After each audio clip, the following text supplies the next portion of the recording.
The boy was 7 years old, had walked 70 miles alone through Montana wilderness, and collapsed at Caleb Mercer's boots with one desperate question on his cracked lips. Caleb had spent 21 years convincing himself he would never be a father, but in that moment, staring into those gray eyes full of terror and hope, he realized some choices are made for you. Before we continue, don't forget to subscribe to the channel, like the video, and comment where in the world you're watching from. Let's go. The boy appeared on Caleb Mercer's land the same way most trouble did, without warning and in the worst possible weather. It was late October in the Montana Territory, and the wind carried the bitter promise of an early winter as it swept across the rolling grasslands of the Broken Arrow Ranch. Caleb had been repairing the eastern fence line when he spotted the small figure trudging through the tall grass, moving with the determined but unsteady gait of someone who had been walking far too long on legs too short for the journey. At first he thought it might be one of the Henderson children from the neighboring spread, perhaps sent to deliver a message or fetch supplies. But as the figure drew closer, Caleb realized he had never seen this child before. The boy could not have been more than 7 or 8 years old, though the hollowness of his cheeks and the shadows beneath his eyes made him appear somehow both younger and older than his years suggested. His clothes were worn thin and several sizes too large, hanging from his narrow frame like flags of surrender. His boots, what remained of them, were held together with strips of cloth and desperate hope. But it was the boy's eyes that struck Caleb most profoundly as he approached. A pale gray that seemed to hold the color of storm clouds and the weight of experiences no child should have known. Caleb Mercer was 43 years old and had spent the better part of 2 decades building the Broken Arrow into one of the most successful cattle operations in the territory. He had done it alone, by choice and circumstance, after the fever had taken his young wife Sarah just 2 years into their marriage. There had been no children to remind him of what he had lost, and in the 21 years since her death, he had never remarried, never sought comfort in the arms of another woman, never allowed himself to imagine a different kind of life than the one he had carved from the unforgiving Montana soil. He was not a cold man. Those who knew him would attest to his fairness and quiet generosity, but he had built walls around his heart that few had ever attempted to breach.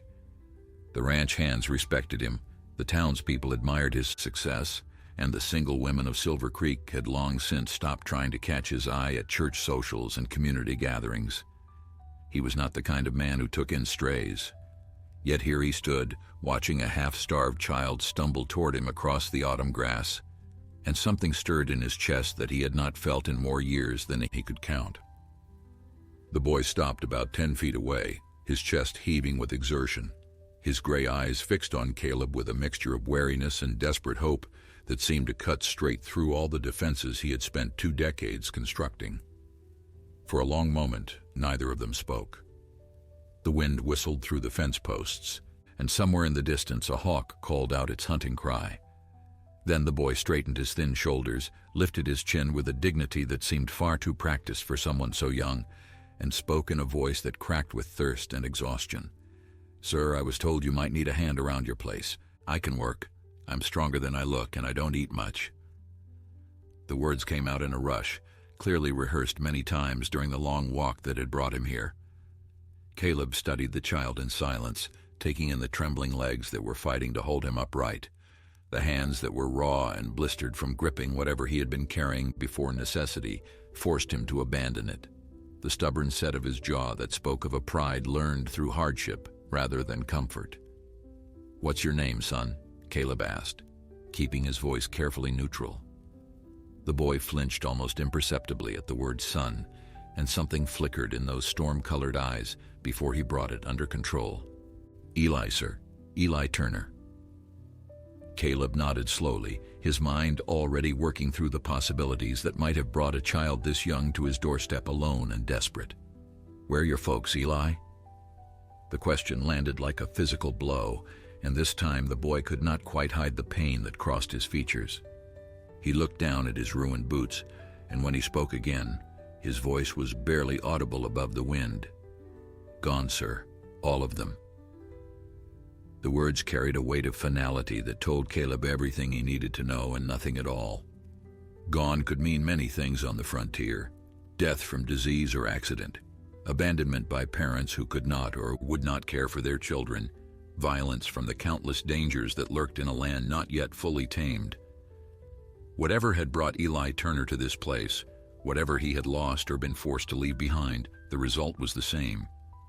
He was alone in a world that showed little mercy to grown men, let alone children who had not yet learned all the ways it could hurt them.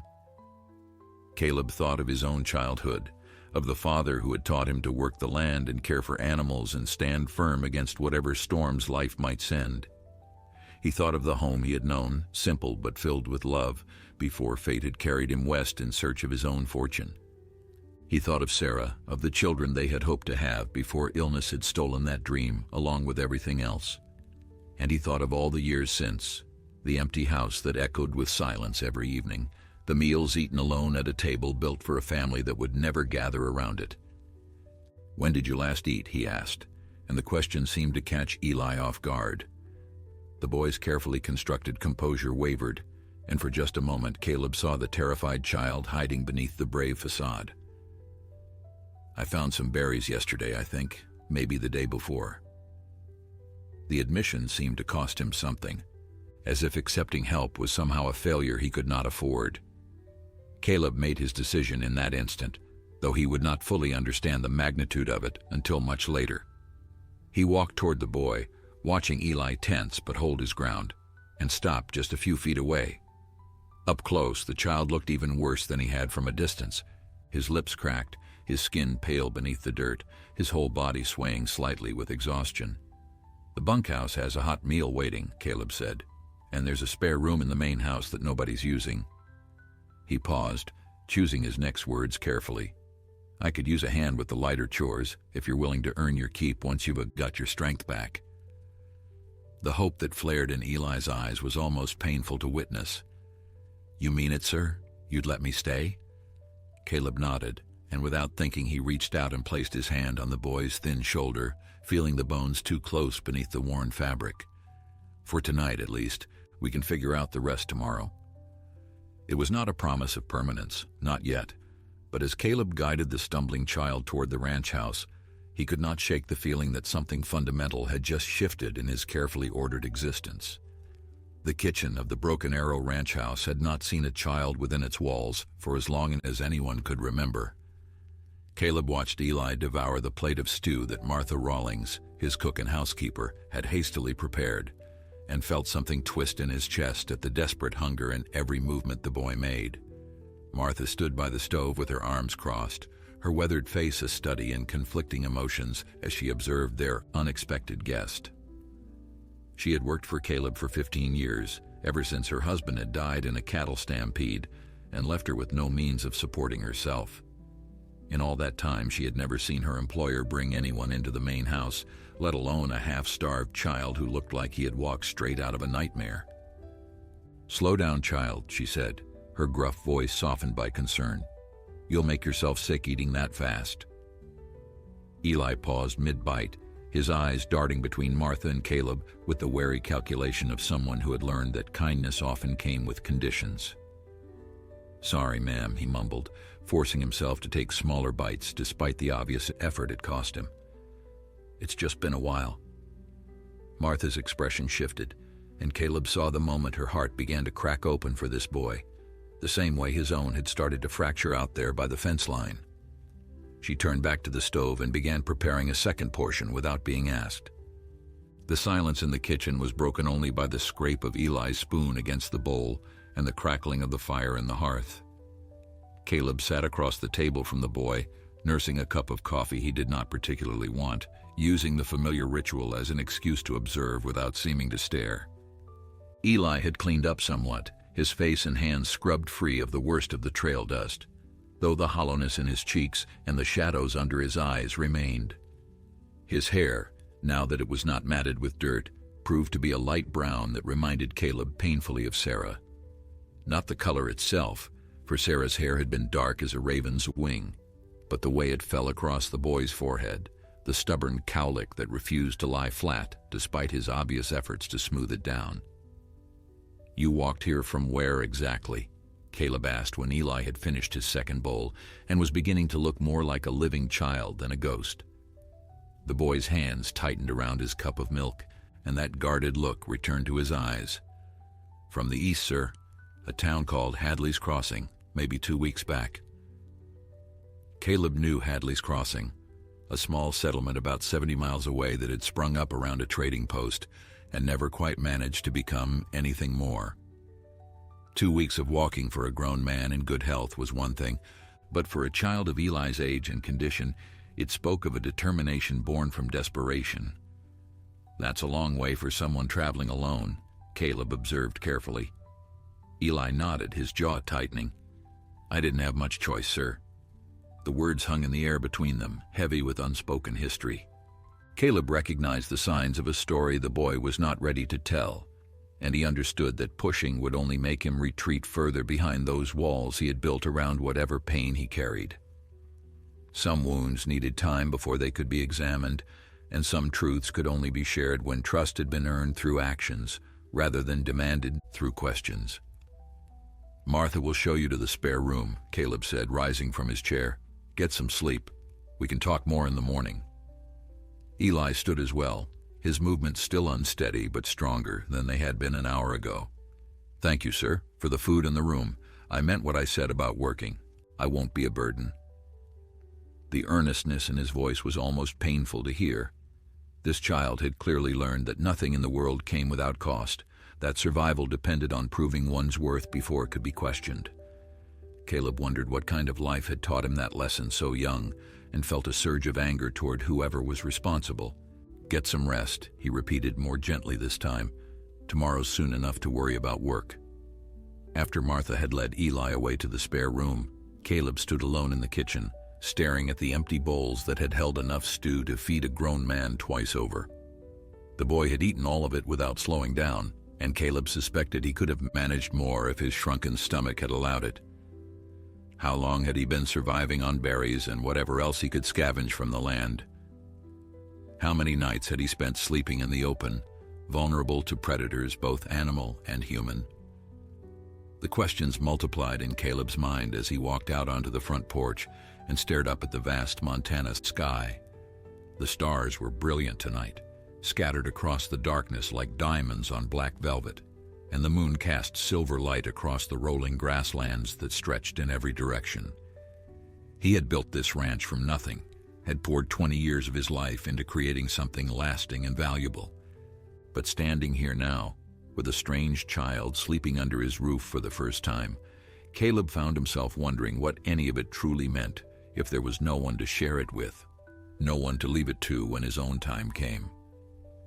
He thought about the boy's gray eyes, the way they had held both fear and hope in equal measure, the stubborn dignity that had kept him walking for 2 weeks across dangerous territory.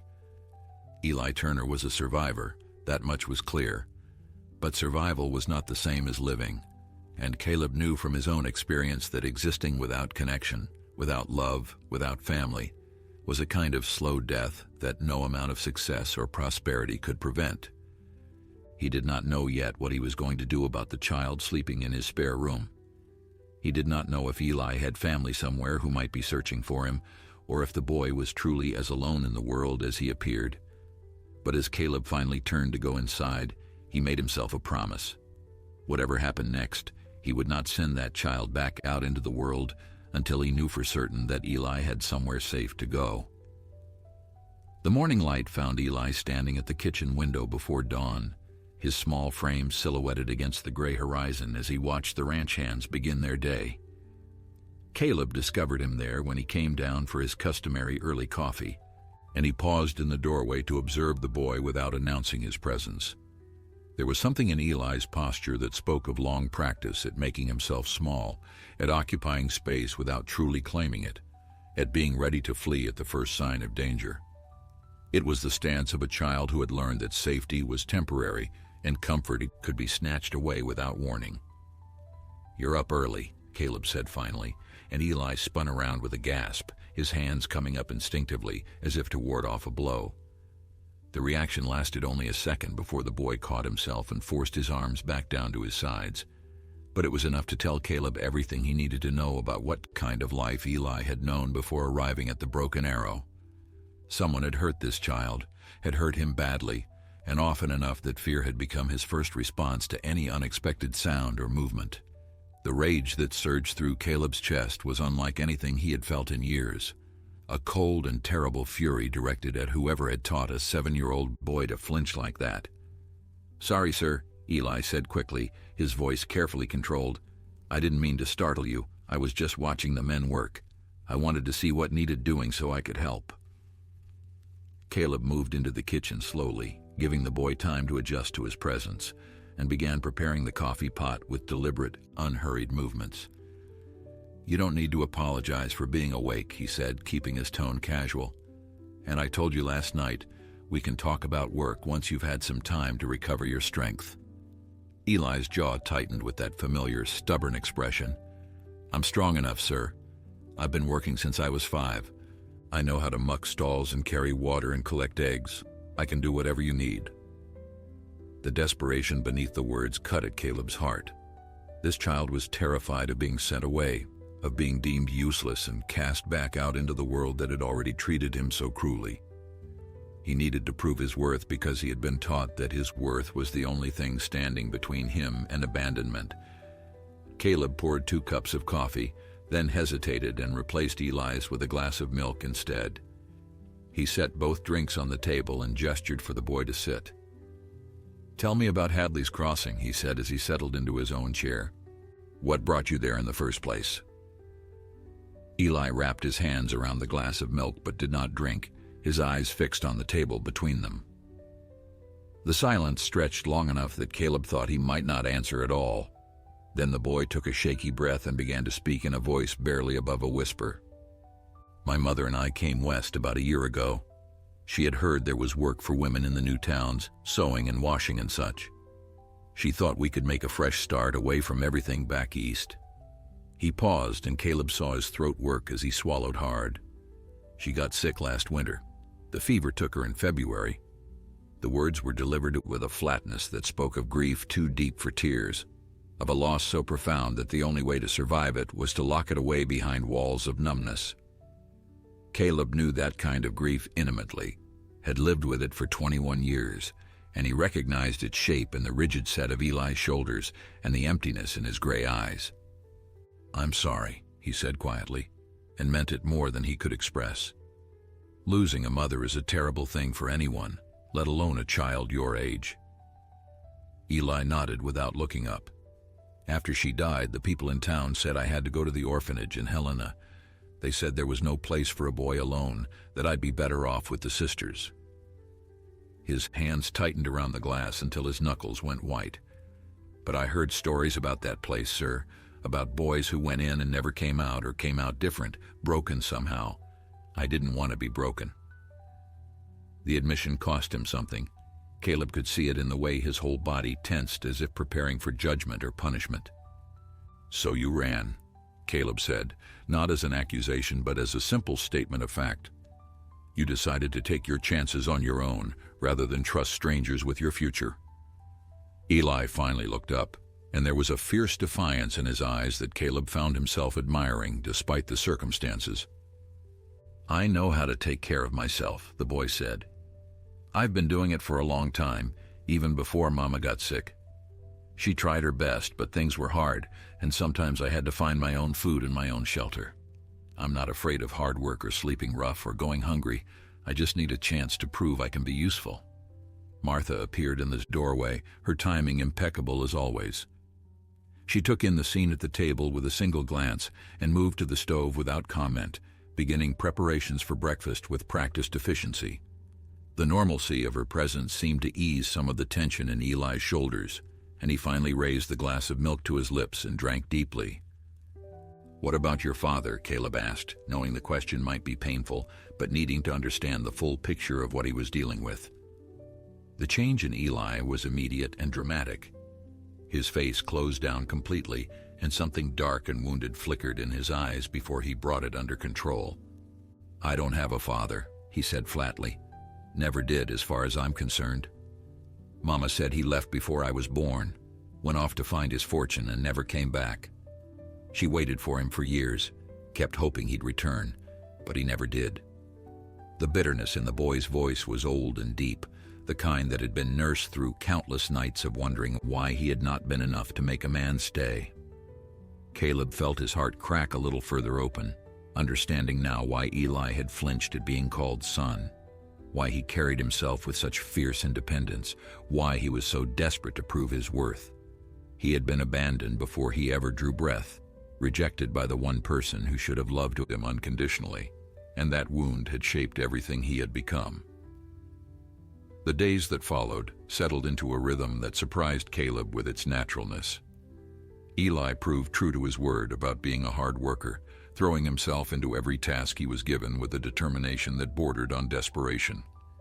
He mucked stalls without complaint, carried water until his thin arms trembled with exhaustion, and followed the ranch hands around like a shadow, absorbing their knowledge with the hungry intensity of someone who understood that skills meant survival. The men took to him quickly, won over by his earnest efforts and his refusal to ask for help even when he clearly needed it. Big Tom, the foreman who had worked the Broken Arrow for 12 years, started calling him Little Boss within the first week, and the nickname stuck despite Eli's obvious embarrassment. Caleb watched all of this from a careful distance, giving the boy space to find his footing while remaining close enough to step in if needed. He saw how Eli tensed whenever someone raised their voice, how he hoarded food in his pockets when he thought no one was looking, how he slept with his boots on and his back to the wall. The signs of past trauma were written across everything the child did, a constant reminder that whatever safety he had found at the Broken Arrow was still too new to be trusted. But there were other signs too, small moments of progress that Caleb treasured like unexpected gifts. The first time Eli laughed at one of Big Tom's terrible jokes, a startled sound that seemed to surprise the boy as much as anyone else. The morning he came down to breakfast without checking the exits first. The afternoon Caleb found him sitting on the corral fence, just watching the horses with something like peace in his gray eyes. It was during the third week of Eli's stay that the question of his future could no longer be avoided. Sheriff Dan Cooper rode out to the ranch on a Tuesday morning, his expression grim beneath the brim of his worn hat.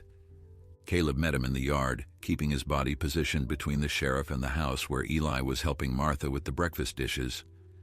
"Caleb," Dan said by way of greeting, dismounting with the stiff movements of a man who spent too much time in the saddle. "I expect you know why I'm here."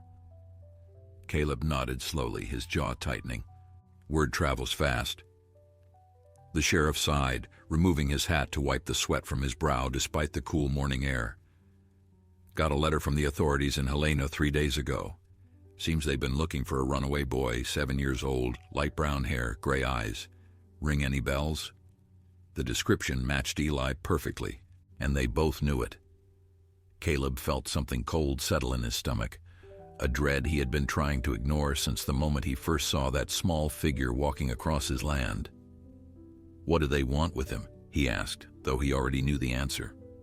"Same thing they want with all the orphans," Dan replied. "To put him in the state home where he belongs. They've got rules about these things, Caleb.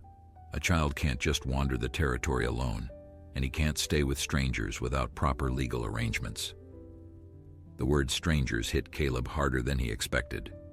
3 weeks ago, that was exactly what he had been to Eli, a stranger who happened to offer food and shelter at the right moment.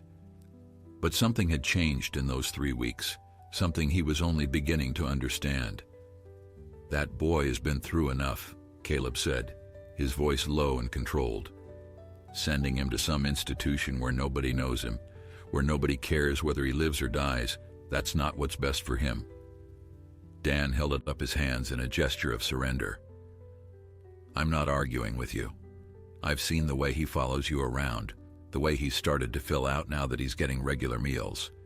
Whatever you're doing for that boy, it's working." He paused, his weathered face creasing with sympathy. "But the law is the law, and Helena is expecting me to bring him in by the end of the month." Caleb stared at the sheriff for a long moment, his mind racing through possibilities and obstacles. He thought about Eli's face when he talked about the orphanage, the fear that had tightened his features at the mere mention of it. He thought about the flinching, the hoarded food, the boots worn to bed. This child had already been failed by every adult who should have protected him, abandoned by a father he never knew, orphaned by a mother who tried her best but could not outrun fate. Sending him to Helena would be one more betrayal in a lifetime already full of them. What if there was another option? Caleb heard himself ask. What if someone wanted to take legal responsibility for the boy, keep him out of the system entirely? Dan's eyebrows rose toward his hairline. You mean adoption? The word hung in the air between them, heavy with implication. Caleb had not consciously considered it until this moment, had not allowed himself to think that far ahead. But now that it was spoken aloud, it felt less like a new idea and more like something that had been growing in the back of his mind since the day Eli first stumbled onto his land. I mean whatever it takes to keep him safe, Caleb replied. The sheriff studied him with an expression that mixed surprise with something that might have been respect. That's a big decision, Caleb. Taking on a child is not like taking on a new horse or a stretch of land. It's a lifetime commitment, and this particular child comes with baggage that might never fully unpack. Caleb thought about his empty house, his solitary meals, the 21 years he had spent building something that would die with him if things continued as they were. He thought about Eli's gray eyes, the fierce determination that burned beneath the fear, the stubborn dignity that had carried a 7-year-old boy 70 miles across dangerous territory. He thought about what Sarah would have said if she had lived, if they had been given the chance to build the family they had dreamed of together. Some commitments are worth making, he said finally. Tell me what I need to do.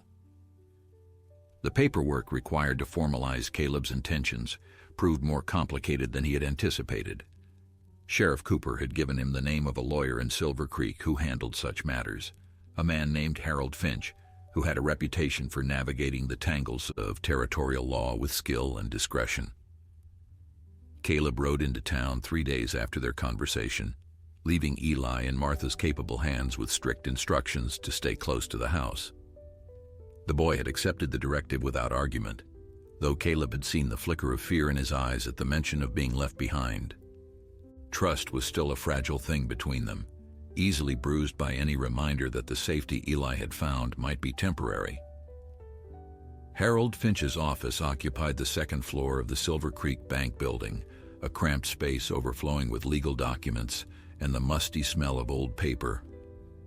The lawyer himself was a small, neat man with spectacles perched on a nose that seemed too large for his face, but his eyes were sharp and his handshake was firm. He listened to Caleb's explanation without interruption, making occasional notes on a pad of paper, his expression revealing nothing of his thoughts. When Caleb finished speaking, Finch set down his pen and leaned back in his chair with a long exhale. What you're proposing is not impossible, he said carefully, but it is unusual. The territorial courts prefer to place orphan children with married couples, families who can provide what they consider a proper home environment. A single man of your age with no wife and no experience raising children will face significant scrutiny. Caleb had expected as much, but hearing it stated so plainly still rankled. I can provide for the boy better than any orphanage, he said. I have land, resources, a stable home. What more do they need? Finch smiled thinly. What they need, Mr. Mercer, is assurance that your interest in this child is purely paternal. Unmarried men who seek to adopt young boys sometimes attract suspicion, however unfounded that suspicion might be.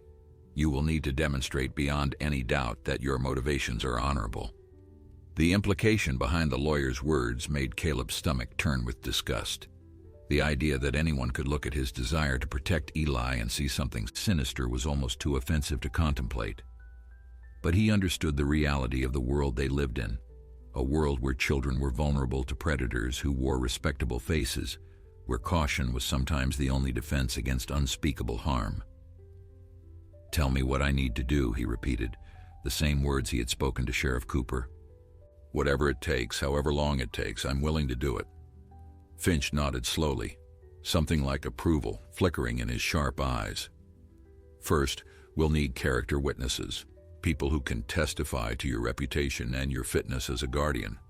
The more prominent, the better. Second, we'll need to establish that you can provide not just material support, but emotional guidance. The court will want to know that the boy will receive an education, moral instruction, preparation for adult life. He paused, his pen tapping against the desk. And third, we'll need the boy himself to speak on your behalf. If Eli tells the judge that he wants to stay with you, that he feels safe in your care, it will carry more weight than anything else we might present. The thought of putting Eli before a judge, of asking him to articulate feelings he might not even fully understand, made Caleb deeply uncomfortable.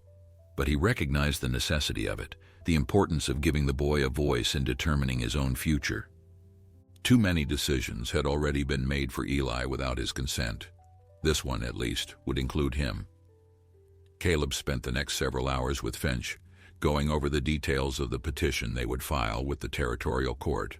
By the time he left the lawyer's office, the sun was beginning its descent toward the western mountains, painting the sky in shades of orange and gold that reminded him of Sarah's favorite time of day. She had loved sunsets, had often dragged him outside to watch them, even when he was exhausted from a long day's work. Standing on the wooden sidewalk of Silver Creek's main street, Caleb found himself wondering what she would think of what he was doing. He had loved Sarah with all the passion of youth, had mourned her with a grief that nearly destroyed him. In the years since her death, he had convinced himself that love was something that happened once and could never be repeated, that the capacity for it had been buried alongside her in the small cemetery on the hill overlooking town. But watching Eli these past weeks, feeling the protective instincts surge through him every time the boy flinched or looked afraid, Caleb was beginning to understand that love could take many forms. What he felt for Eli was not the romantic passion he had shared with Sarah, but it was no less powerful for being different. It was the love of a man who had found something worth protecting, someone worth fighting for, a reason to look toward the future instead of dwelling forever in the past. The ride back to the ranch took longer than usual, Caleb's thoughts too tangled to push his horse beyond a comfortable walk. He found himself rehearsing conversations in his head, trying to find the right words to explain to Eli what was happening, what he was trying to do. The boy deserved to know that someone was fighting for him, that the safety he had found was not going to be snatched away by bureaucrats in Helena, who saw him as nothing more than a problem to be processed. But Caleb also knew that hope could be a dangerous thing for a child who had been disappointed too many times. Until the adoption was finalized, until the papers were signed and the judge had given his approval, there was always a chance that everything could fall apart. When he finally rode into the yard of the Broken Arrow, the last light of day was fading from the sky, and the windows of the ranch house glowed with warm lamplight. Martha met him at the door with a worried expression that softened into relief when she saw he had returned safely. Behind her, hovering in the shadows of the hallway, Caleb could see Eli watching with those gray eyes that saw too much and trusted too little. The boy did not ask where Caleb had been or what he had done, but the question hung unspoken between them, heavy with all the fears and hopes that neither of them quite knew how to express. Caleb waited 3 days before telling Eli about the adoption proceedings. He wanted to be certain of his own resolve, to make sure this was not an impulsive decision born from sentiment rather than genuine commitment. But more than that, he wanted to find the right moment, a time when the boy might be open enough to hear what was being offered without immediately retreating behind his walls of suspicion and self-protection. The opportunity came on a quiet Sunday afternoon when the ranch hands had gone to the town and Martha was visiting her sister in the valley. Caleb found Eli in the barn, brushing down the old mare named Duchess, who had become the boy's favorite among all the horses on the property. There was something almost peaceful about the scene, the gentle swish of the brush through Duchess's coat, the soft nickering of the horse as she enjoyed the attention, the way Eli's thin shoulders had finally begun to lose some of their perpetual tension. Caleb leaned against the stall door and watched for a moment, reluctant to disturb the rare tranquility. But Eli sensed his presence almost immediately, his hand stilling on the brush as he turned to face whatever news or instruction was coming. The wariness in his eyes was fainter than it had been a month ago, but it was still there, a shadow that Caleb suspected might never fully disappear. "Can we talk?" Caleb asked, keeping his voice casual. "There's something important I need to discuss with you." Eli set down the brush and gave Duchess a final pat before slipping out of the stall. He followed Caleb to the hay bales stacked near the barn door, settling himself with the careful precision of someone who always wanted to know where the exits were. The afternoon sun slanted through the open doors, casting long shadows across the packed earth floor and illuminating the dust motes that danced in the still air. Caleb sat down across from the boy, close enough to speak quietly but far enough to give Eli the space he needed. "You know, the sheriff came by a few weeks ago," Caleb began, and he saw Eli's whole body tense at the mention. "He told me that the authorities in Helena are looking for you, that they want to send you to the state orphanage." The color drained from Eli's face and his hands clenched into fists at his sides. "I won't go," he said, his voice barely above a whisper but fierce with determination. "I'll run again. I'll go so far they'll never find me. I won't let them put me in that place." Caleb held up a hand to stop the flood of desperate words. "Nobody's sending you anywhere," he said firmly. "That's what I wanted to talk to you about." He took a deep breath, aware that the next few sentences would change both their lives forever, one way or another. "I've been to see a lawyer in town. I've started the paperwork to adopt you legally, to make you my son in the eyes of the law. If everything goes through, no one will ever be able to take you away or send you to an orphanage. You'll belong here, to this ranch, to this family, for as long as you want to stay." The silence that followed was so complete that Caleb could hear his own heartbeat pounding in his ears. Eli stared at him with an expression of such profound shock that for a moment he seemed frozen, unable to process what he had just heard. Then something cracked open behind those gray eyes, and Caleb saw the terrified child who had been hiding beneath the brave facade all along. "Why?" Eli asked, and his voice broke on the single syllable. "Why would you do that? You don't even know me. I'm nobody, just some orphan who wandered onto your land. You don't owe me anything." The words poured out in a rush, tumbling over each other in their haste to be spoken. People don't just take in strays and keep them. There's always a catch, always something they want in return. What do you want from me? What am I supposed to give you that's worth all this trouble? The questions hit Caleb like physical blows, each one revealing another layer of the damage that had been done to this child's ability to trust. Eli had been taught by hard experience that kindness was transactional, that nothing came without strings attached, that his only value lay in what he could provide. The idea that someone might want him simply for himself, might care about his well-being without expecting anything in return, was so foreign to his understanding that he could not accept it without demanding an explanation. Caleb chose his next words carefully, knowing they might be the most important he ever spoke. "When I was about your age," he said slowly, "my father took me out to the fields one morning and showed me how to plant corn. He put the seeds in my hands and let me drop them into the furrows. And when I asked him why we were doing all this work when the corn wouldn't be ready for months, he told me something I've never forgotten." He paused, meeting Eli's eyes directly. He said that the best things in life take time to grow, that you plant seeds not because you need something right away, but because you believe in the future enough to invest in it. Eli's forehead creased in confusion. "I don't understand what that has to do with me." Caleb smiled softly. "You're the seed, Eli. You're the future I want to invest in. Not because I expect you to pay me back, not because I want something from you, but because I believe you deserve a chance to grow into whoever you're meant to be." He leaned forward slightly, his voice dropping to barely above a whisper. "I spent 20 years building this ranch with no one to share it with, no one to leave it to when I'm gone.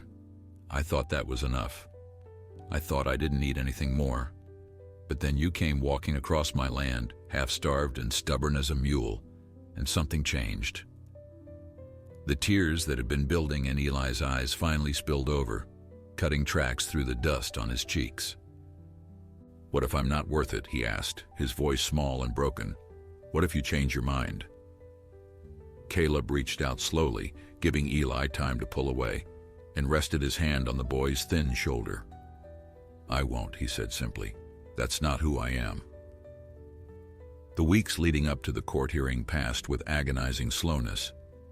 Caleb gathered character witnesses as Harold Finch had instructed. calling in favors from men he had known for decades and asking them to speak on his behalf before the territorial judge.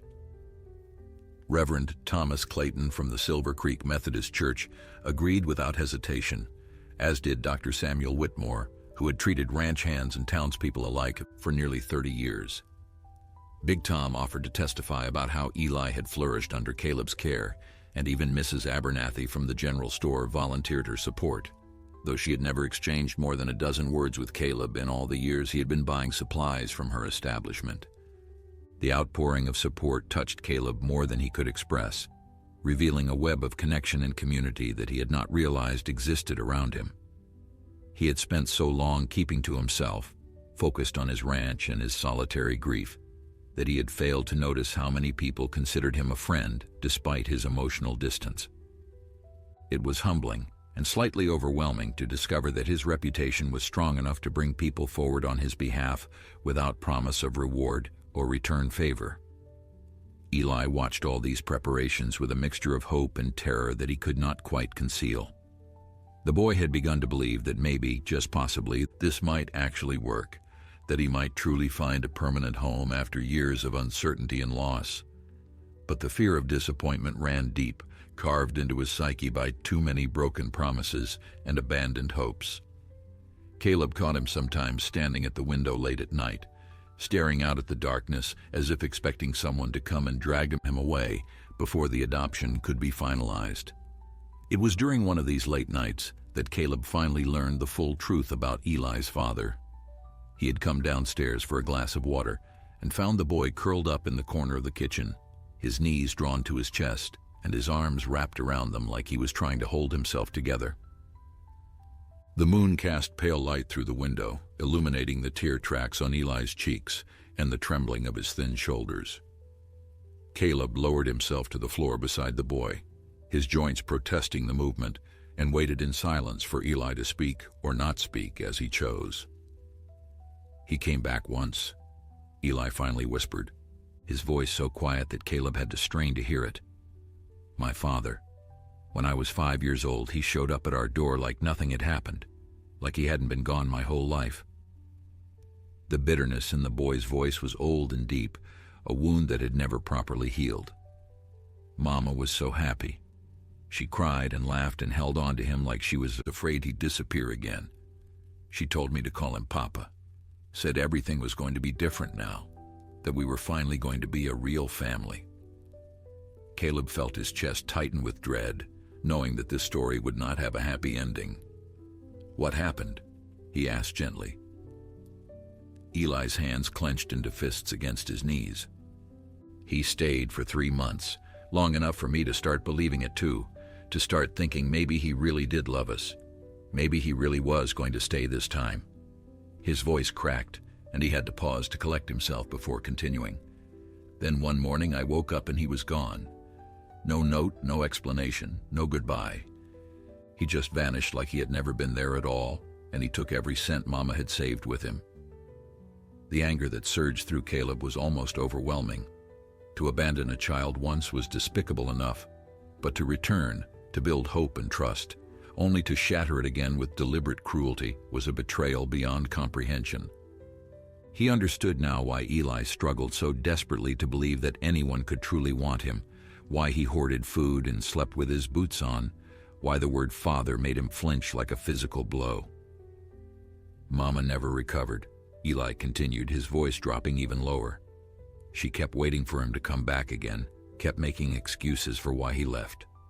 She said he must have had a good reason, that something must have happened to make him go. But I knew the truth. I knew he left because we weren't enough to make him stay, because I wasn't enough."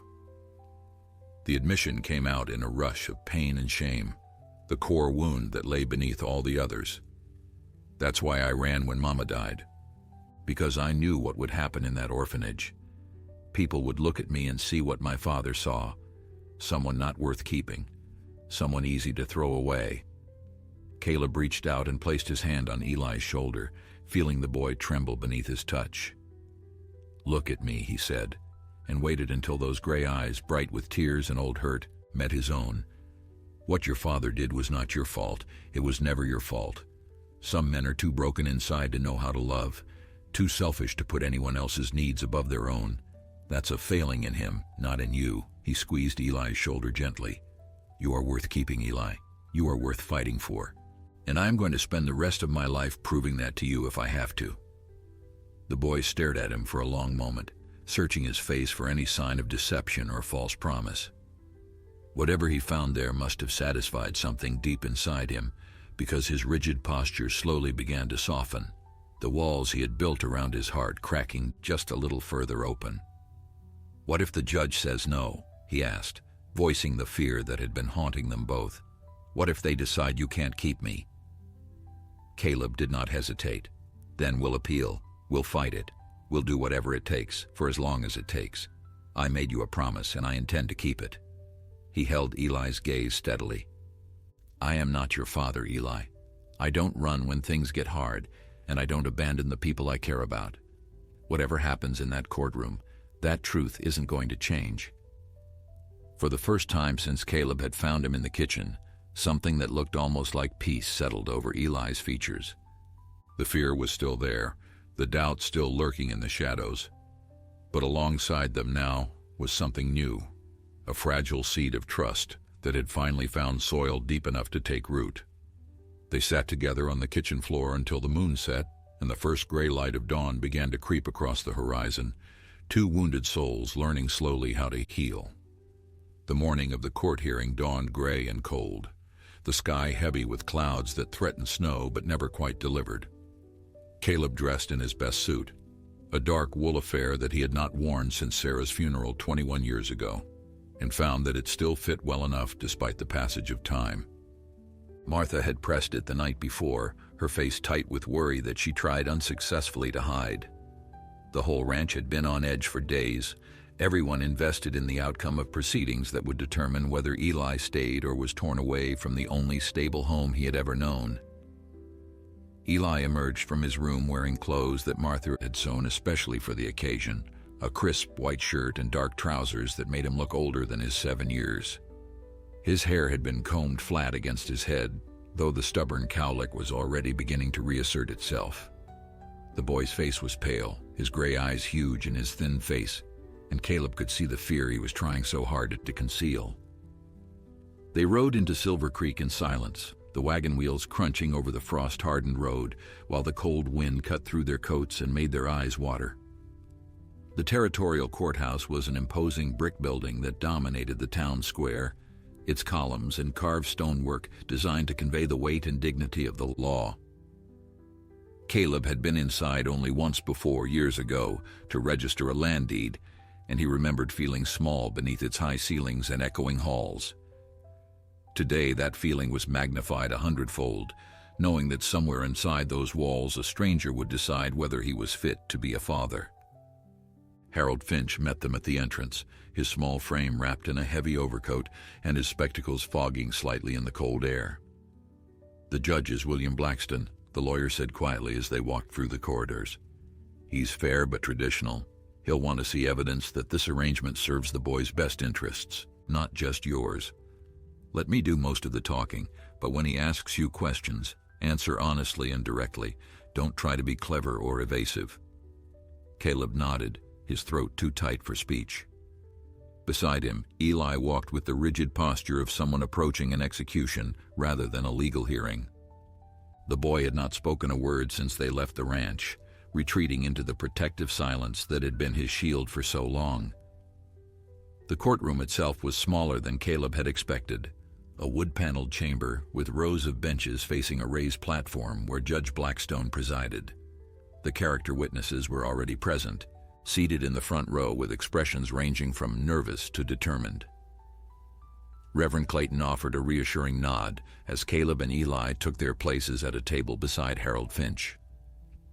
Across the aisle, a severe-looking woman in a gray dress sat with a folder of documents before her, the representative from the Helena orphanage who had come to argue that Eli should be remanded to state custody.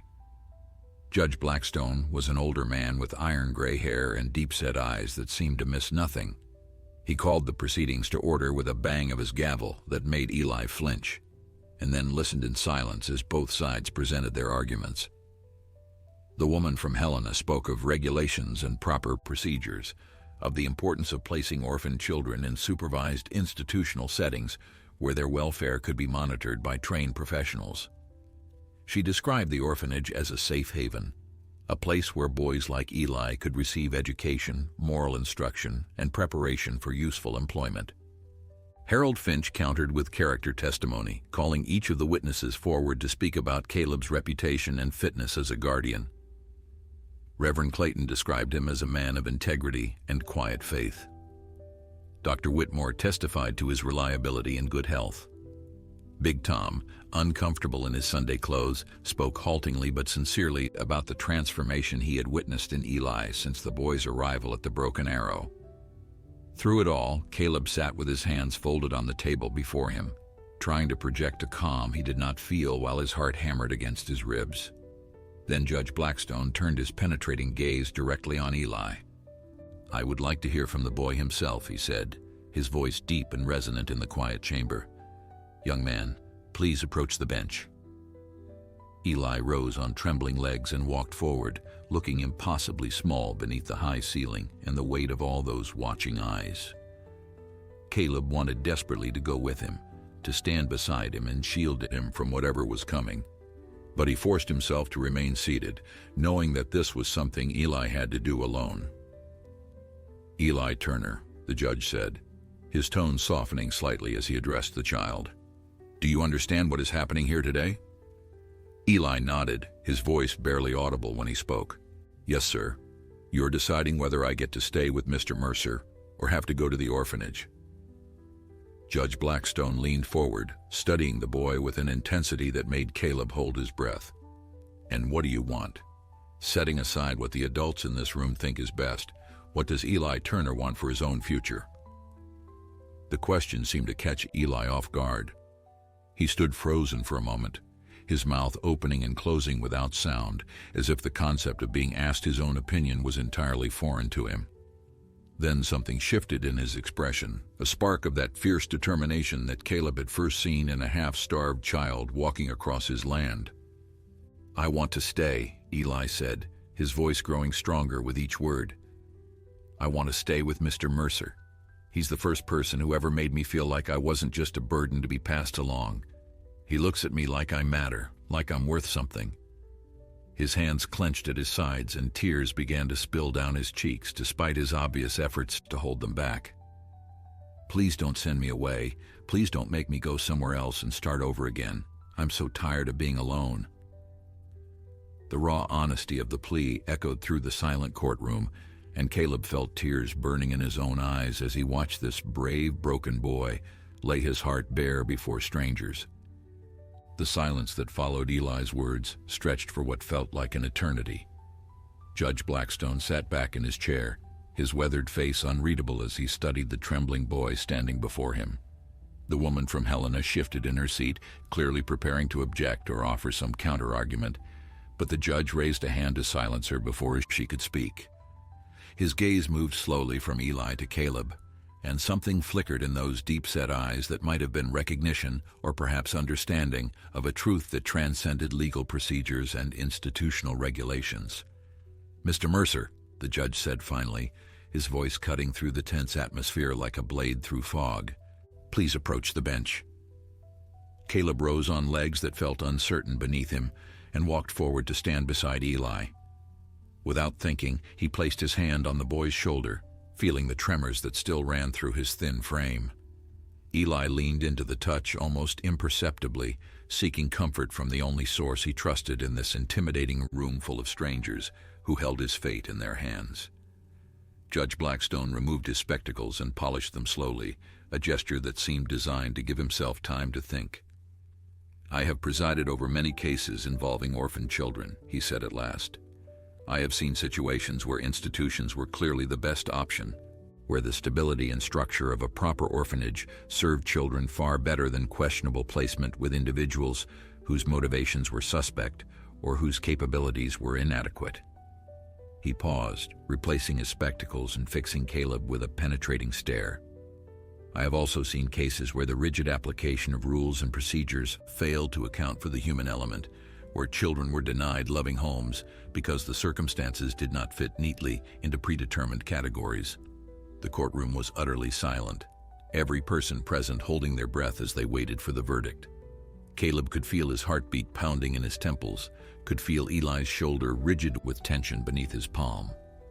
Everything they had worked toward, every hope they had allowed themselves to nurture, came down to this moment, and the words this stern-faced man would speak next. "The law exists to protect children," Judge Blackstone continued, "but protection means more than simply placing them in supervised facilities. True protection means ensuring that every child has the opportunity to grow, to thrive, to become the person they were meant to be." His gaze softened almost imperceptibly as it moved to Eli. "I have heard testimony today from respected members of this community, men and women who have known Mr. Mercer for years, and who vouch for his character without reservation. I have seen evidence of a child who was starving and afraid when he arrived at the Broken Arrow Ranch, and who now stands before me healthier and more confident than he was just weeks ago." He leaned forward, his voice dropping to a tone that was almost gentle.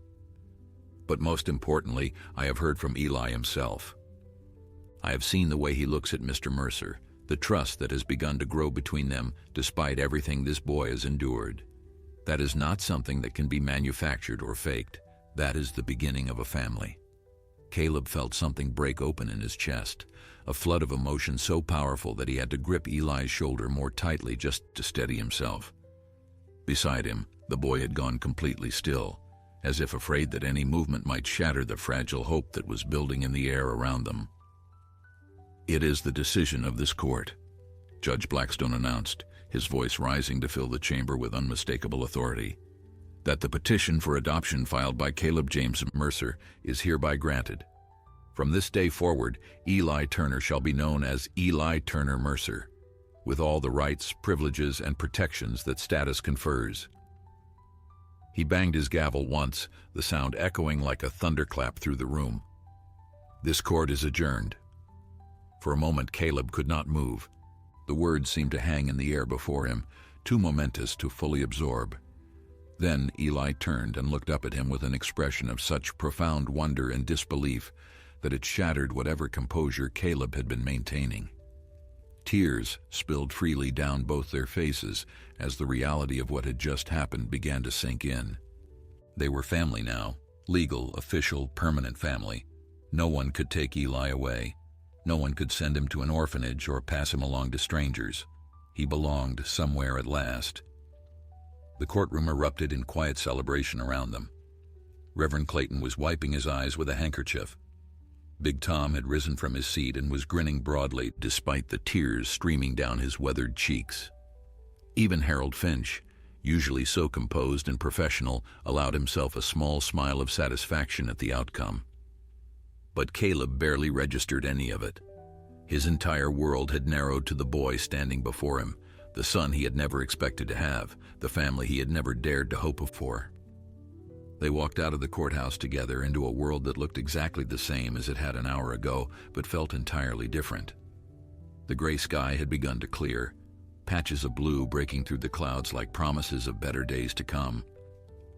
Eli walked close beside Caleb, their shoulders almost touching, as if afraid that distance might somehow undo what the judge had declared. When they reached the wagon, the boy stopped suddenly and turned to face the man who was now, in the eyes of God and the law, his father.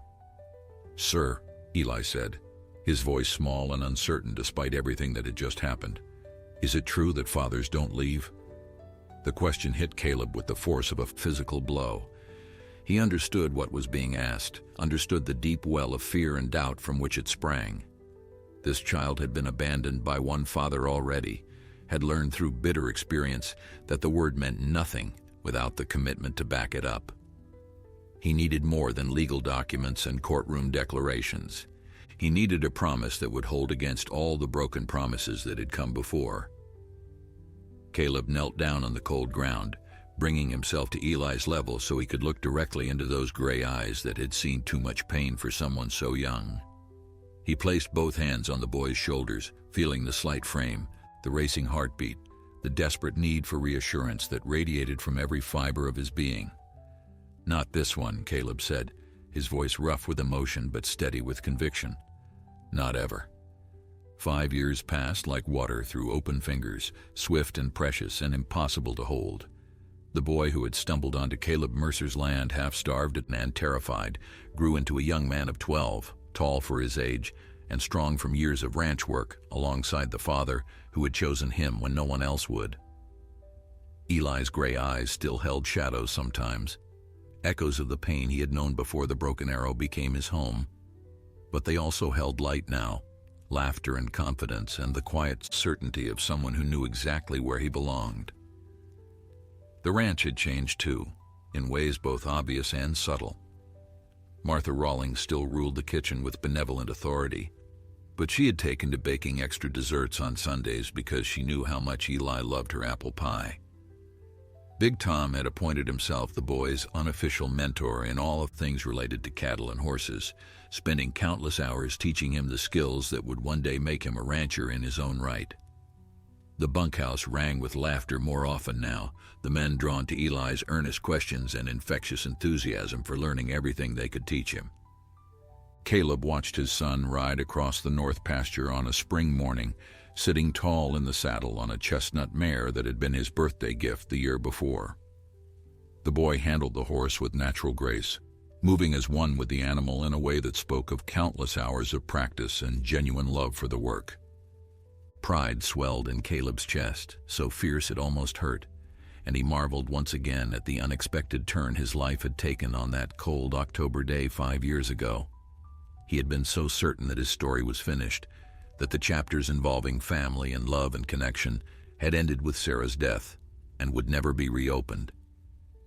He had built walls around his heart and convinced himself they were necessary, that solitude was preferable to the risk of loss, that he could find meaning in land and cattle and the slow accumulation of material success. How wrong he had been.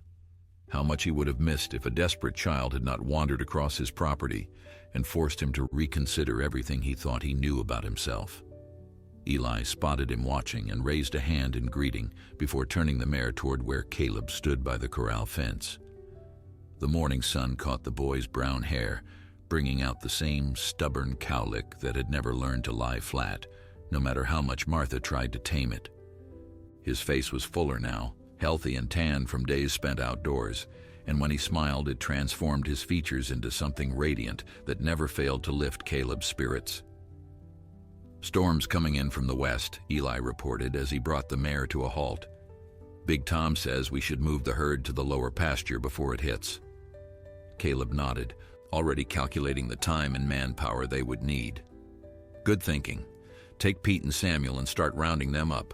I'll join you after I finish checking the fence line."